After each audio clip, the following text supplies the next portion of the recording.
Hello students, कैसे हैं आप सब लोग। उम्मीद करती हूँ सब अच्छे होंगे और स्वस्थ होंगे। मैं Meena Rana ICT virtual class में आपका स्वागत करती हूँ। स्टूडेंट्स, हम पढ़ रहे हैं क्लास 10 की हिंदी पाठ्य पुस्तिका, जो आपकी क्षितिज पाठ्य पुस्तिका है, उसके काव्य खंड से आत्मकथ्य जयशंकर प्रसाद जी द्वारा लिखित ये एक कविता है। और ये कविता उन्होंने लिखी थी अपनी आत्मकथा, जब उनको लिखने के लिए कहा गया उनके मित्रों द्वारा, तो उन्होंने ये कविता लिखी है और इसी को हम आज कंटिन्यू करेंगे। ये हम पढ़ चुके हैं, इसको हम रिवाइज कर रहे हैं। तो देखिए, काव्यांश में पहले यहाँ पर इस कविता को हमने कुछ काव्यांशों में तोड़ा है और इसको 3 भागों में इसको तोड़ करके इसकी व्याख्या लिखेंगे, इसका प्रसंग और भावार्थ इसका हम करेंगे। तो देखिए, प्रथम पंक्तियों में काव्यांश के मधुप गुनगुनाकर कह जाता कौन कहानी यह अपनी, मुरझाकर गिर रही पत्तियां देखो कितनी आज घनी, इस गंभीर अनंत नीलिमा में असंख्य जीवन इतिहास, यह लोग करते ही रहते हैं अपना व्यंग मलिन उपहास। तब भी कहते हो कह डालूं दुर्बलता अपनी बीती, तुम सुनकर सुख पाओगे देखोगे यह कागर रीति, किंतु कहीं ऐसा न हो कि तुम ही खाली करने वाले, अपने को समझो मेरा रस ले अपने भरने वाले। तो यहाँ पर कुछ कठिन शब्दों को, शब्दार्थों को आपको लिखाया था, जिसमें मधुप का मतलब भौरा है, घनी यानी कि अधिक, अनंत यानी विशाल, नीलिमा हो जाएगा नीली आकाश, नीला आकाश, असंख्य जिसकी कोई संख्या ना हो, अनगिनत, जीवन इतिहास का मतलब जीवन की कहानी, व्यंग का मतलब मजाक, मलिन यानी कि गंदा, उपहास मजाक को कहा जाएगा, दुर्बलता आप जानते हैं कमजोरी, बीती यानी कि गुजरी हुई स्थिति या बात, खबर, हाल, गागर रीति यानी कि खाली घड़ा, ऐसा मन जिसमें भाव नहीं है उसे कहा जाता है गागर रीति। तो जैसा कि आपको पता है, आपकी क्षितिज पाठ्य पुस्तिका के काव्य खंड से ये जो चैप्टर है, ये जो कविता है वो ली गई है और ये कविता लिखी है जयशंकर प्रसाद जी ने। कविता कब लिखी गई? जब उनको उनकी आत्मकथा लिखने के लिए कहा गया, तो तब जाकर के उन्होंने ये कविता लिखी है। क्या कहा जाता है यहाँ पर, कवि को जब अपनी आत्मकथा लिखने का प्रस्ताव मिला, तब अतीत में घटित सभी घटनाएं एक एक करके उनकी आंखों के सामने आने लगी। ठीक है, तो जब उनको कहा गया कि आप अपनी आत्मकथा लिखिए, तो उनके सामने जो भी घटनाएं उनके साथ हुई हैं वो सभी उनके सामने आने लगी। आगे यहाँ पर क्या कहा है, इस काव्यांश में कवि अपने मित्रों से प्रश्न भी करते हैं कि आखिर वे कवि की आत्मकथा क्यों सुनना चाहते हैं। यहाँ उन्होंने क्या कहा है कि आप मेरी आत्मकथा क्यों सुनना चाहते हैं। ठीक है, अब इसकी व्याख्या में देखिए, कवि जयशंकर प्रसाद भौरे के माध्यम से अपनी कथा का उल्लेख करते हुए कहते हैं कि हे मन रूपी भौरे, अपने मन को वो क्या कह रहे हैं, हे मन रूपी भौरे, भौरा जिस प्रकार से क्या करता है, फूल के चारों तरफ गुनगुनाता है, ऐसे ही अभी वो अपने मन को भी क्या कह रहे हैं, भौरा। और क्या कहा उन्होंने अपने मन से कि हे मन रूपी भौरे, गुनगुनाकर अपनी कौन कौन सी कहानी कह रहा है।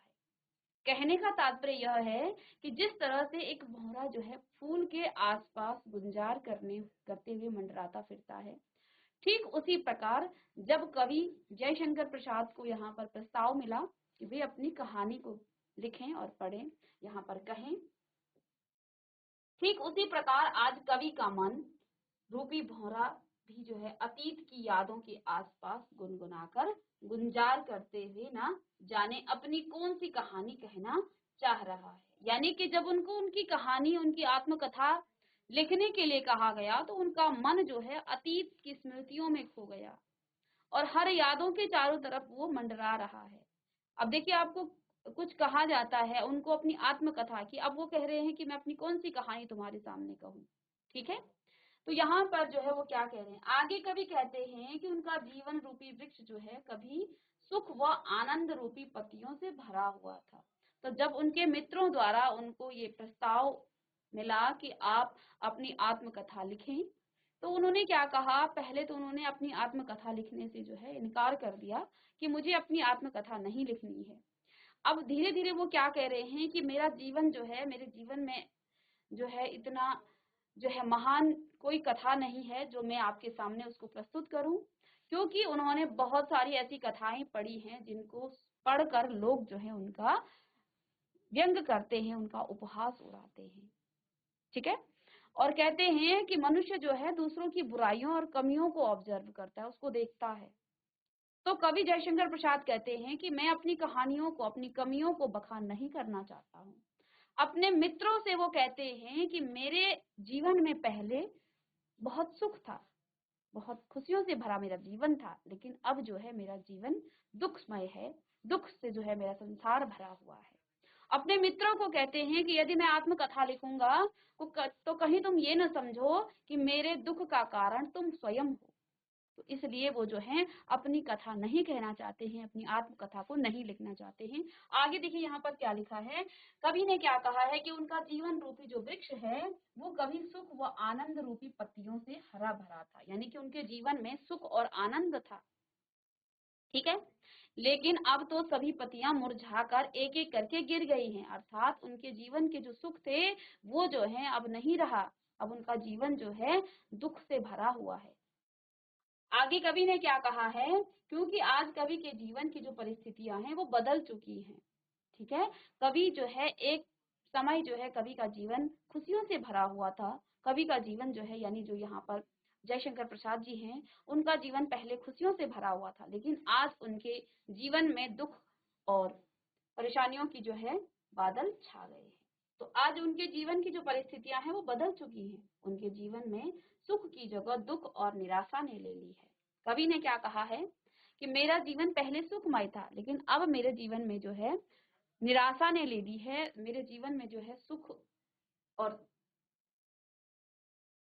की जगह जो है अब दुखी मेरा जीवन हो चुका है। निराशा ने जो है मेरे जीवन में जगह ले ली है, और कवि इस वक्त अपने जीवन रूपी वृक्ष में पतझड़ का सामना कर रहा है।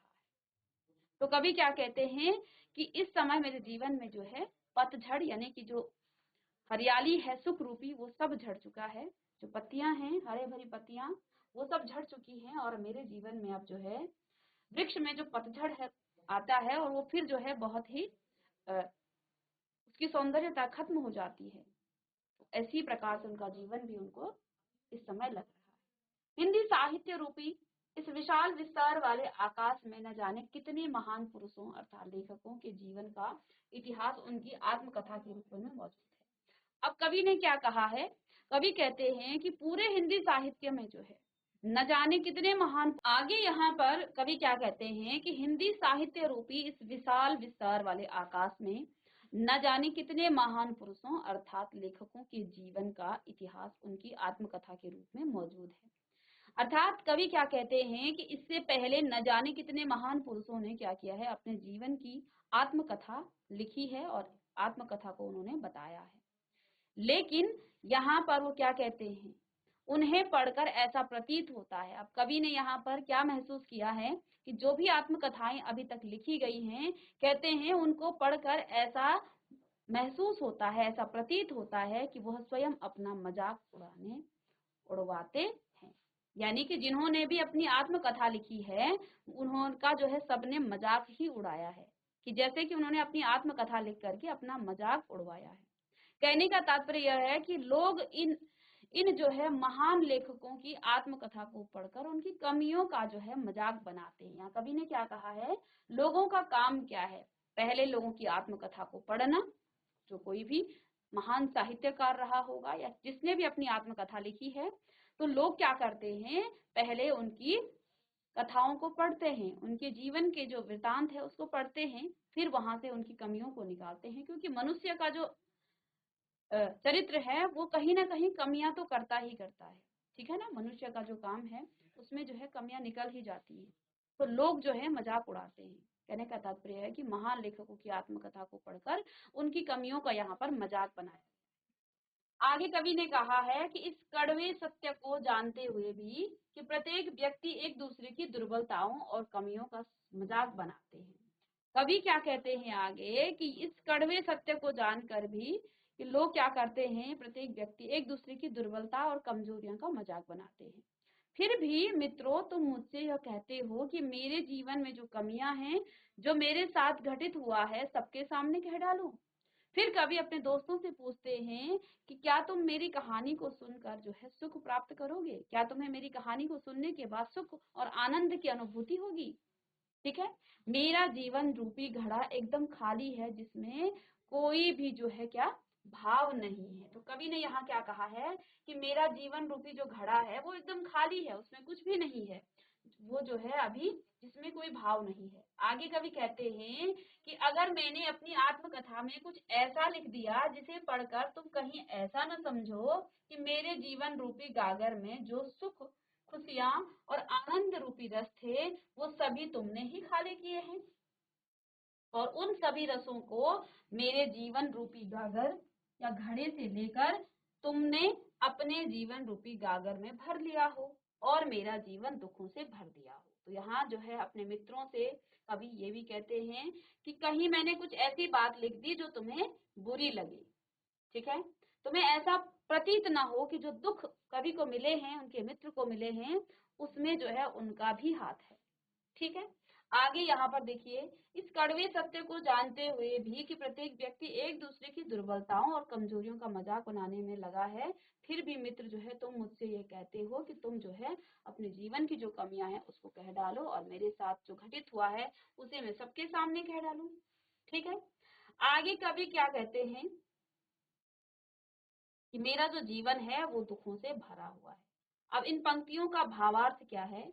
कवि जयशंकर प्रसाद पहले तो अपनी आत्मकथा लिखने को तैयार नहीं थे और तर्क दे रहे थे कि इस हिंदी साहित्य में न जाने कितने महान पुरुष अर्थात लेखकों के जीवन का इतिहास उनकी आत्मकथा के रूप में मौजूद है।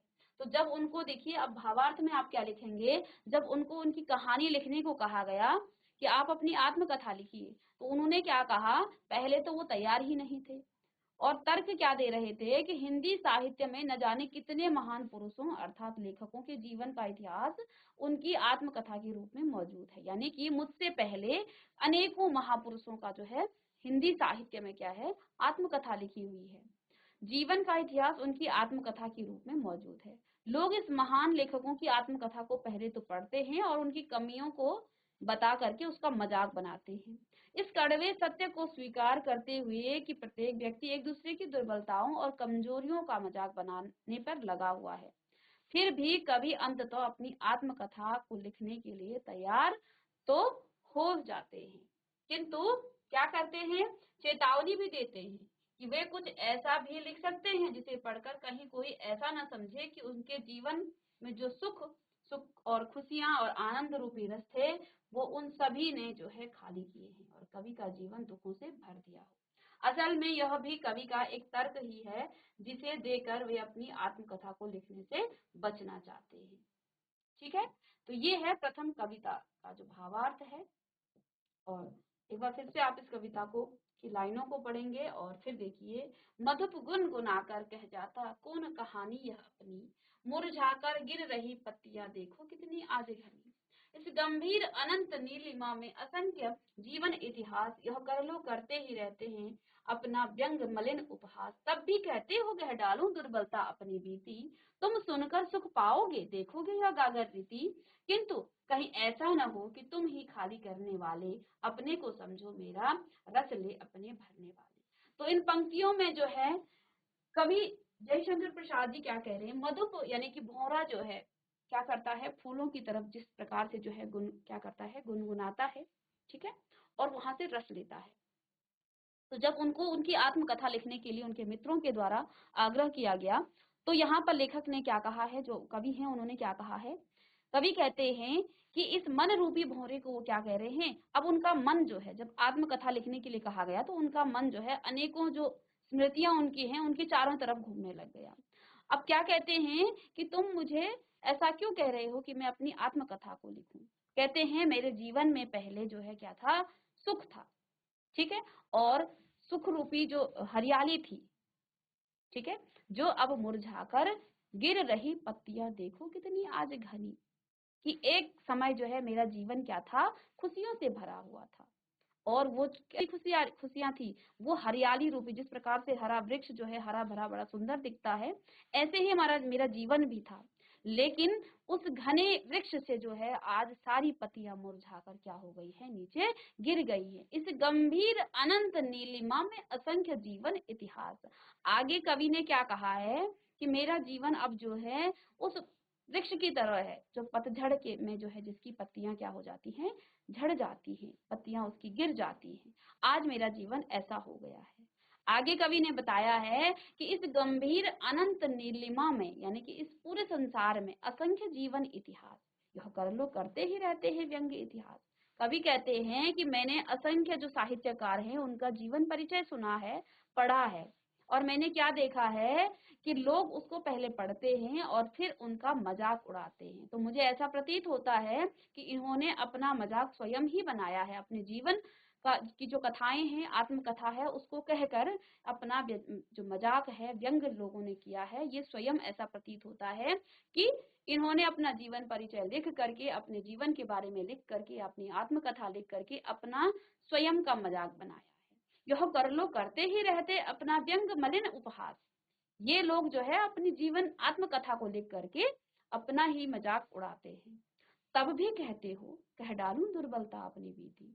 तब भी हे मित्रों तुम मुझे कहते हो कि मैं अपनी दुर्बलता को कह डालूं, अपनी बीती यानी कि जो मेरे जीवन में व्यतीत हुआ है, जो मेरे जीवन में जो है अभी तक मेरे अतीत में जो चीजें जो है घटित हुई हैं, उन सभी को मैं तुम्हारे सामने कह डालूं। तुम सुनकर सुख पाओगे क्या? मेरी आत्मकथा को सुन करके तुम्हें सुख मिलेगा? देखोगे यह गागर रीति क्या? तुम जो है तुम मेरे जीवन रूपी गागर में कुछ भी नहीं है, किंतु कहीं ऐसा ना हो, कहते हैं मेरा जो जीवन रूपी गागर है उसमें कुछ भी नहीं है, कुछ भी भाव उसमें नहीं है, वो बिल्कुल खाली है, किंतु कहीं ऐसा ना हो जाए। फिर कहते हैं अपने मित्रों से कि मैं कहीं अपनी आत्मकथा को लिखते लिखते कुछ ऐसा ना लिख दूं कि तुम ही खाली करने वाले, कि जो मेरे जीवन में जो ये सुख था वो जो है उसको, उस सुख को जो है क्या करने वाले, उस सुख को दुख में बदलने वाले कहीं तुम हो, ऐसा तुम है जो है मेरे कुछ शब्दों में ना लगे। यानी कि कहीं किंतु किंतु कहीं ऐसा ना हो कि तुम ही खाली करने वाले अपने को समझो। यानी कि जब मैं अपनी जीवन गाथा लिखूंगा तो तुम्हें ऐसा प्रतीत ना हो, मेरे कुछ शब्दों में ऐसा प्रतीत ना हो कि तुम, ऐसा प्रतीत हो, तुम्हें ऐसा लगे कि मैं जो हूँ स्वयं इनके जो सुख है उन सुख को क्या करने वाला, दुख में बदलने वाला मैं ही हूँ या हम ही हैं। मेरा रस ले अपने भरने वाले, मेरे जीवन के सुखों को अपनी झोली में भरने वाले, कहीं तुम ये ना समझो कि वो हम ही हैं। ठीक है, तो यहाँ पर इस पंक्तियों को आप लिखें, साथ में इसके शब्दार्थ को लिखें और फिर भावार्थ और फिर इसके व्याख्या को आप लिखें यहाँ पर। ठीक है, तो इसको आप प्रीवियस लेक्चर में कर चुके हैं। आगे देखिए नेक्स्ट जो आपका सेकंड काव्यांश है। फिर आगे कवि ने क्या कहा है, यह विडंबना अरे सरलते तेरी हंसी उड़ाऊ में, यह विडंबना अरे सरलते तेरी हंसी उड़ाऊ में, भूले अपनी या प्रवंचना, भूले अपनी या प्रवंचना औरों की दिखलाऊं में, उज्जवल गाथा कैसे गाऊं, उज्जवल गाथा कैसे गाऊं मधुर चांदनी रातों की, अरे खिलखिलाकर हंसते होने, अरे खिलखिलाकर हंसते होने वाली उन बातों की। मिला कहाँ वह सुख जिसका मैं स्वप्न देख कर जाग गया, मिला कहाँ वह स्वप्न जिसका मैं स्वप्न देख कर जाग गया, आलिंगन में आते आते मुस्किया कर जो भाग गया, आलिंगन में आते आते मुस्किया कर जो भाग गया। अब यहाँ विडंबना शब्द का मतलब हो जाता है दुर्भाग्य, कष्टकर स्थिति जो होती है उसको विडंबना कहा जाता है। ठीक है, निंदा करना भी हो सकता है, लेकिन यहाँ पर जो कष्टकर स्थिति हो जाएगा, दुर्भाग्य हो सकता है। सरलते यानी कि सरल मन वाले। दूसरा शब्द यहाँ पर आया है प्रवंचना, प्रवंचना होता है छल करना, धोखा देना, कपट करना, झूठ, ये इसी के पर्यायवाची शब्द हैं अन्य भी। ठीक है, उज्जवल गाथा यानी कि सुख भरी कहानी के बाद आलिंगन का मतलब है बाहों में भरना, और मुस्क्या यानी कि मुस्कुराकर। तो इसके शब्दार्थ लिखें, विडंबना दुर्भाग्य, कष्ट कर जो स्थिति होती है, सरलते यानी कि सरल मन वाले, प्रवंचना यानी कि छल या कपट, धोखा, झूठ, उज्ज्वल गाथा, सुख भरी कहानी, आलिंगन बाहों में भरना, मुस्किया यानी कि मुस्कुराकर। तो शब्दार्थ लिखेंगे, विडंबना दुर्भाग्य हो जाएगा, सरल से सरल मन से प्रवंचना, उज्ज्वल गाथा, आलिंगन और मुस्किया।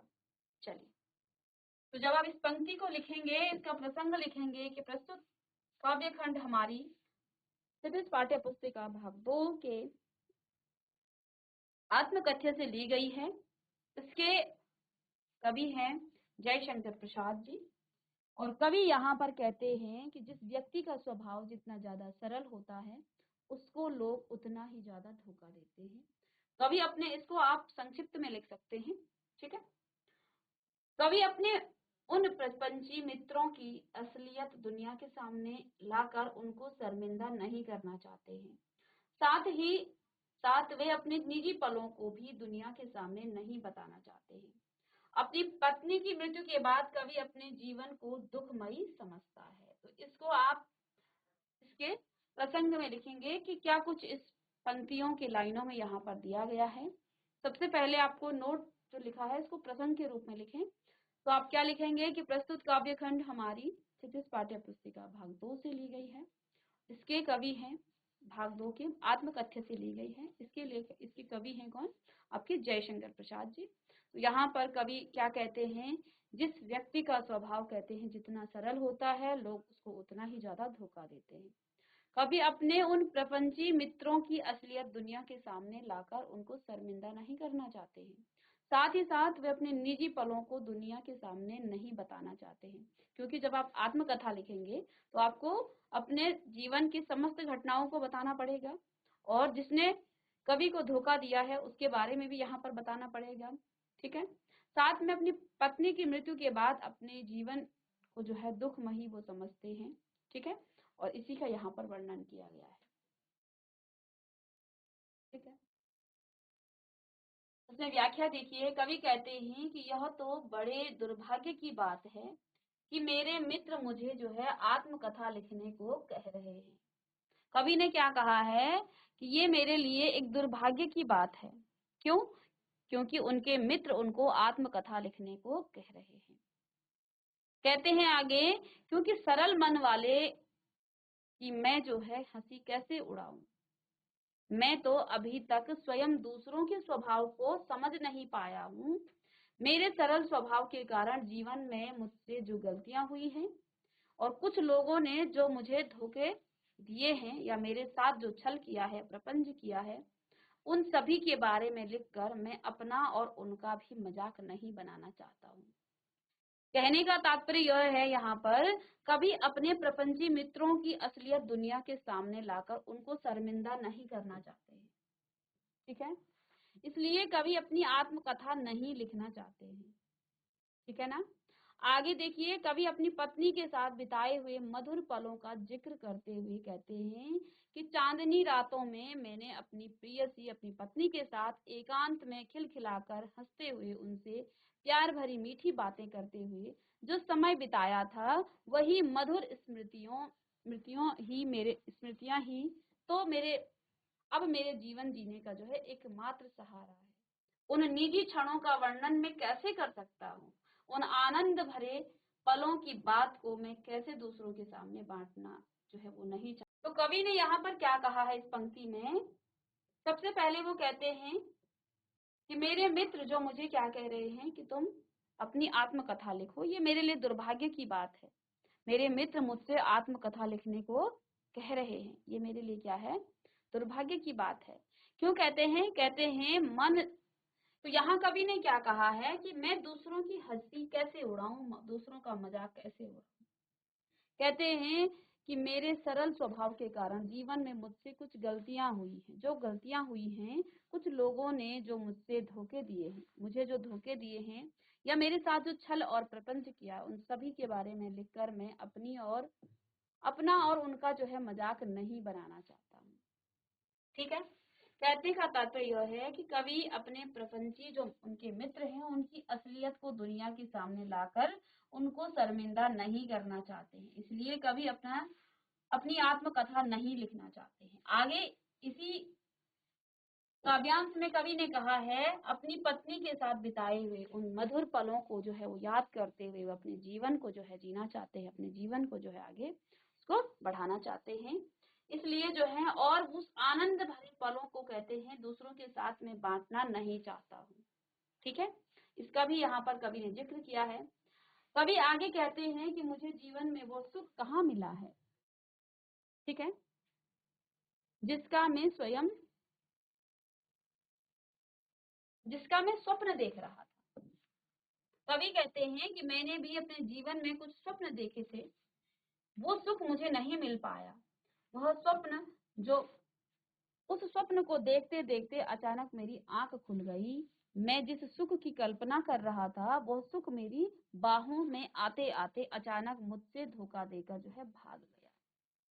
अर्थात कवि ने अपनी पत्नी के साथ सुखपूर्वक जीवन जीने की जो कल्पना की थी वह उनकी मृत्यु के साथ ही खत्म हो गई थी और उनका सारा जीवन जो है दुखों से भर गया था।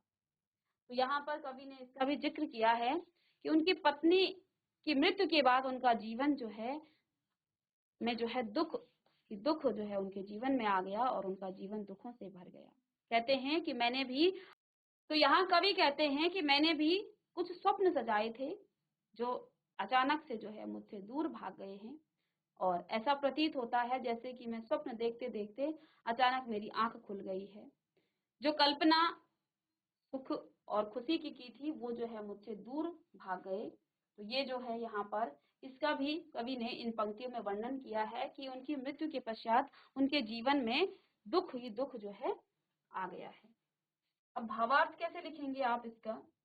कवि अपनी आत्मकथा को न लिखने के और तर्क देते हैं, ठीक है।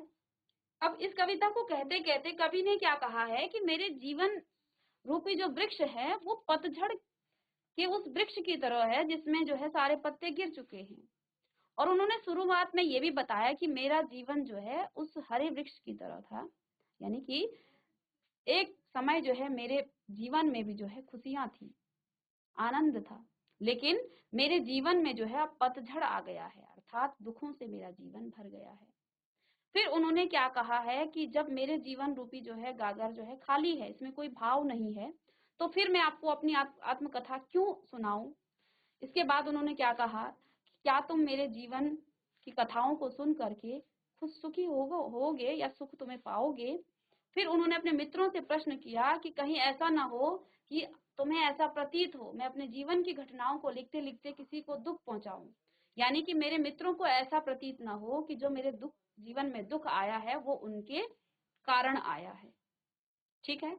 आगे यहाँ उन्होंने क्या कहा है कि मैं अपने उन प्रपंची जो मित्र हैं जिन्होंने कवि को धोखा दिया है उनकी असलियत को वो दुनिया के सामने नहीं लाना चाहते हैं, इसलिए वो अपनी आत्मकथा नहीं लिखना चाहते हैं। इसमें आगे उन्होंने क्या कहा है कवि ने कि उनके जीवन में जो है जो दुख आए हैं वो उनकी पत्नी की मृत्यु के बाद आए हैं और वे जो है अपने उस निजी पलों को दुनिया के सामने वो जो है नहीं उसको बताना चाहते हैं, ठीक है। तो यहाँ भावार्थ में क्या लिखेंगे, कवि अपनी आत्मकथा को न लिखने के और तर्क देते हैं। इससे पहले उन्होंने क्या कहा है कि मेरा जीवन जो है पतझड़ के उस वृक्ष के समान है जिसकी सारी पत्तियां झड़ गई हैं। उन्होंने फिर ये भी कहा कि मेरे जीवन में कुछ ऐसा जो है घटना नहीं है जिससे जो है दुनिया कुछ सीख सके, मेरे जीवन रूपी जो गागर है वो बिल्कुल खाली है। फिर उन्होंने ये कहा कि मेरे जीवन में मुझे जिसने धोखा दिया है मैं उसकी असलियत सामने दुनिया के सामने नहीं लाना चाहता। आगे उन्होंने अपनी आत्मकथा को न लिखने का कुछ और यहाँ तर्क देते हैं और वो कहते हैं कि धोखेबाज मित्रों की असलियत दुनिया के सामने लाकर उनको शर्मिंदा नहीं करना चाहते हैं। अपनी पत्नी की मृत्यु की जो युवा अवस्था में ही हो गई थी उनकी पत्नी, अपनी पत्नी के साथ बिताए उस मधुर पलों की स्मृतियों को भी वो अब कवि लोगों के सामने दुनिया के सामने जो है नहीं लाना चाहते हैं। कवि के जीवन जीने का एकमात्र यहाँ पर सहारा और मार्गदर्शक है कौन, उनकी पत्नी के साथ बिताए गए कुछ मधुर पल, कुछ स्मृतियां। इसलिए वो अपनी पत्नी के साथ बिताए हुए उन मधुर पलों को अपनी उज्जवल गाथा के रूप में हैं और उन्हें किसी के साथ जो है वो बांटना नहीं चाहते हैं। इसीलिए क्योंकि अगर वो अपनी आत्मकथा लिखेंगे तो उनको अपनी सारी बातें लिखनी पड़ेंगी। तो यहाँ पर ये तर्क देते हैं कौन? जयशंकर प्रसाद जी। चलिए इसको भी लिखें भावार्थ को।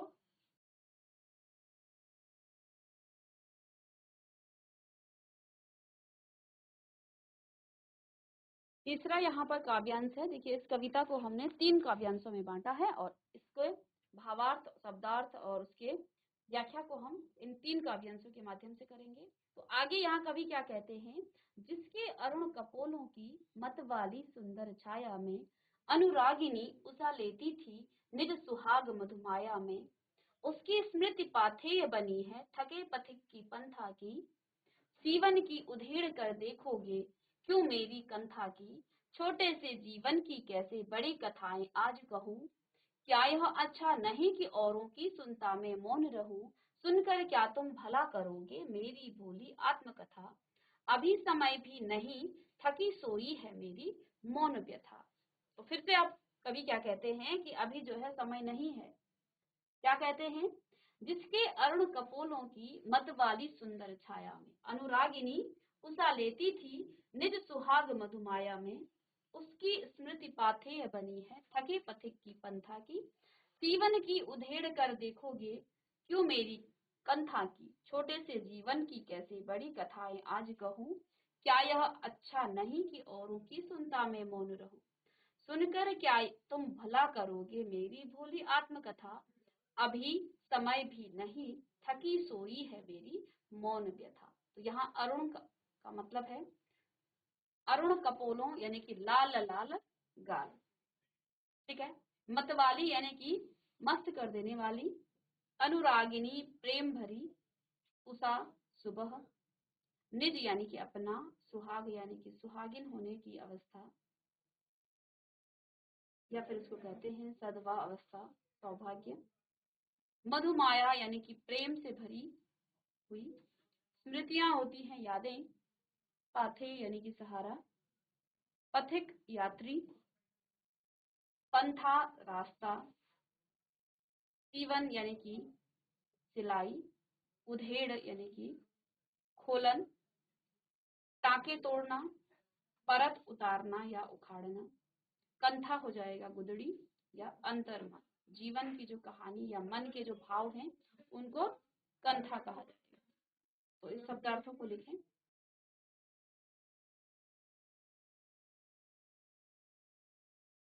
चलिए तो इस पंक्ति में भी आप प्रसंग लिखेंगे कि प्रस्तुत काव्य खंड हमारी चित्रित पाठ्य पुस्तिका भाग 2 से आत्मकथ्य से ली गई है। इसके लेखक, इसके कवि हैं जयशंकर प्रसाद और उपरोक्त पंक्ति में कवि अपनी पत्नी की सुंदरता का बखान कर रहे हैं। अपनी पत्नी की सुंदरता की तुलना जो है कवि ने उदित होती सुबह से की है। कवि यहाँ तर्क दे रहे हैं कि अभी उनकी आत्मकथा लिखने का सही समय नहीं आया, क्योंकि उन्होंने अभी तक जो है कोई बड़ी उपलब्धि हासिल नहीं की है और ना ही वे अभी अपने दुखों को कुरेदना चाहते हैं। तो यहाँ पर इसका आप प्रसंग लिखेंगे। साथ में व्याख्या में देखिए कवि क्या कहते हैं। यहाँ कवि अपनी प्रिया के यानी कि अपनी पत्नी के सौंदर्य का वर्णन करते हुए कहते हैं कि उनके लाल लाल गालों को देखकर ऐसा लगता था जैसे उनके लाल गालों की मदहोश कर देने वाली सुंदरता, सुंदर छाया में प्रेम बिखेरती हुई प्रेम भरी सुबह जो है सुहागिन की तरह उदित हो रही हो। ठीक है, अर्थात ऐसा लगता था जैसे सुबह सुबह भी जो है अपनी लालिमा उसी तरह से लिया करती थी, जैसे सुबह भी जो है क्या करती है अपनी लालिमा उसी प्रकार से लिया करती थी। आज मैं उसकी ही यादों का सहारा लेकर अपने जीवन के रास्ते को जो है थकान को दूर करता हूँ, अर्थात उसी की यादें जो है मेरे थके हुए जीवन का सहारा बनी। आगे कवि कहते हैं, कहने का तात्पर्य यह है कि कवि ने अपनी पत्नी के साथ बिताए क्षण ही अब उनके जीवन का एकमात्र सहारा है। ठीक है, अब यहाँ जो है कवि अपने मन के उन दुखों को जो है कह रहे हैं कि मैं जो हूँ अपनी पत्नी की मृत्यु के बाद जो है बहुत दुखी हो गया। अब उनके जीने का एकमात्र सहारा है कौन? अपनी पत्नी के साथ बिताए गए कुछ क्षण, उनकी यादों में जो है वो अपने जीवन को जो है आगे बिताना चाहते हैं। उन्हें सिर्फ अपने दिल में सजो कर रखना चाहते हैं। किसको? अपनी पत्नी की यादों को। आगे कवि पूछ रहे हैं कि मेरे अंतर मन रूपी गुदड़ी की सिलाई को उधेड़ कर उसके भीतर तुम क्या देखना चाहते हो? मेरा जीवन बहुत छोटा है और उसकी बड़ी बड़ी कहानियां मैं कैसे लिखूं? अर्थात मेरे जीवन की कहानी जानकर तुम क्या करोगे? क्योंकि इस छोटे से जीवन में मैंने अभी तक सुनाने लायक कोई बड़ी उपलब्धि हासिल नहीं की है जो मैं तुम्हें सुना सकूं। कवि आगे कहते हैं कि यह ज्यादा बढ़िया होगा कि मैं चुप रहकर बड़ी शांति के साथ अन्य लोगों की कहानियां या आत्मकथाओं को सुनूं। तुम मेरी आत्मकथा सुनकर क्या प्रेरणा प्राप्त कर सकोगे? कहने का तात्पर्य यह है कि कवि के अनुसार उनकी आत्मकथा में ऐसा कुछ भी खास नहीं है या उन्होंने अभी तक ऐसी कोई उपलब्धि हासिल नहीं की है जिसे पढ़कर किसी को खुशी मिलेगी या जिसे पढ़ने में किसी की कोई रुचि हो। कवि यहाँ पर एक तर्क देते हैं, कहते हैं वैसे भी अभी सही समय नहीं है अपने दुख भरे क्षणों को याद करने का। ठीक है, क्योंकि उनका दुख जो है इस समय शांत है और वो अभी थक कर सोया है। कवि अपने दुखद क्षणों को भूलना चाहते हैं और इस समय को अपने दुखद अतीत को जो है वो कुछ समय के लिए भूले हैं, इसलिए वो वापस अपने दुखद और अतीत को कुरेद कर फिर से दुखी नहीं होना चाहते हैं। ठीक है, अब भावार्थ क्या लिखेंगे? कवि नहीं चाहते हैं कि कोई भी उनके अंतर मन में झांक कर देखे, क्योंकि वहां तो कवि के ने सिर्फ अपनी मधुर पुरानी यादों को संजो कर रखा है। कवि के अनुसार उनके जीवन में सुख के ऐसे पल कभी नहीं आए जिससे कोई प्रेरित हो सके, इसलिए वे अपने जीवन की कहानी को खोलकर और उधेड़ कर नहीं दिखाना चाहते हैं। इसलिए कवि कहता है कि उन दुख भरे क्षणों को जिन्हें वो भूल चुके हैं उन्हें फिर से याद करने के लिए उनसे कोई मत कहो। इसलिए वो क्या कह रहे हैं कि मैं अपनी आत्मकथा नहीं लिखना चाहता हूँ, क्योंकि उनको याद करने से उनके मन में फिर से जो है हलचल होने लगेगी और फिर से दुखी हो जाएंगे। इसलिए कवि कहते हैं कि उन्हें आत्मकथा लिखने के लिए मत कहो। ठीक है, तो ये था इसका भावार्थ और इसी के साथ ये जो कविता है ये आपकी खत्म हो जाती है और इसके आप भावार्थ को लिखेंगे और साथ में कुछ कठिन शब्दों को भी लिखेंगे। तो यहाँ पर ये कविता लिखी गई आत्मकथ्य, ये आत्मकथा नहीं है बल्कि इनके मित्रों द्वारा, जो आपके कवि हैं, कवि के मित्रों द्वारा उनको आत्मकथा लिखने के लिए उनको प्रस्ताव मिला, उनको कहा गया कि आप अपनी आत्मकथा लिखें। तो इस पर कवि ने ये तर्क दिए हैं जो आपने इन काव्यांशों में पढ़ा। पहला तर्क क्या था कि वो कहते हैं कि मेरा जीवन पतझड़ के वृक्ष की तरह है जिसके पत्ते सारे झड़ चुके हैं। फिर उन्होंने कहा कि मेरे जीवन में कई ऐसी घटनाएं हैं जिसमें मेरे मित्रों ने मुझे धोखा दिया है। यदि मैं अपनी आत्मकथा लिखूंगा तो उनका जिक्र होगा और उनका जिक्र होगा तो उनकी भी बदनामी होगी, उनको शर्मिंदगी जो है महसूस होगा, तो वो जो है ऐसा नहीं करना चाहते हैं। फिर वो कहते हैं कि मेरे मन में मेरी पत्नी की मृत्यु के बाद जो है जो अतीत के जो पल हैं उन पलों को मैं फिर से कुरेदना नहीं चाहता हूँ, फिर से जो है मैं दुखी नहीं होना चाहता हूँ, क्योंकि मैं अब उनको भूल चुका हूँ। ठीक है, और इस पर जो है वो फिर क्या कहते हैं कि मैं अपनी आत्मकथा नहीं लिखना चाहता हूँ। तो ये तर्क से जो भरा हुआ एक आत्मकथ्य था जयशंकर प्रसाद जी द्वारा लिखित। इसके प्रश्न उत्तर हम नेक्स्ट क्लास में करेंगे। मिलते हैं नेक्स्ट लेक्चर में, तब तक के लिए थैंक यू।